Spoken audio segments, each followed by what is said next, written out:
క్రైస్తవుల ప్రభు ఈరోజు మనకు అనుగ్రహించిన మాటలు. నీవు నా దేవుడవు, నేను నీకు కృతజ్ఞతాస్తుతులు చెల్లించేదను. దేవుడు నీకు ఇచ్చిన జీవితాన్ని బట్టి నీవు దేవునికి కృతజ్ఞతాస్తుతులు చెల్లిస్తున్నావా?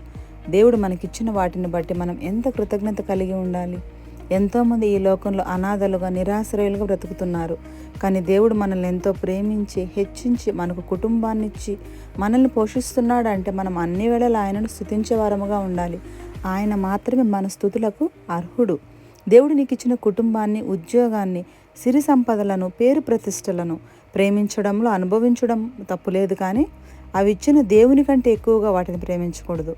వాటిని విగ్రహాలుగా నీవు చేసుకోకూడదు. దేవుని స్థానాన్ని నీ జీవితంలో వేరెవ్వరికి ఇవ్వకుండా నీవు జాగ్రత్త పడాలి. దేవుడు నీకు ఇచ్చిన సమస్తాన్ని బట్టి ఎల్లప్పుడూ నీవు కృతజ్ఞత కలిగి జీవించాలి. ఆ దేవుని స్థానం ఎప్పుడూ దేవునిదే.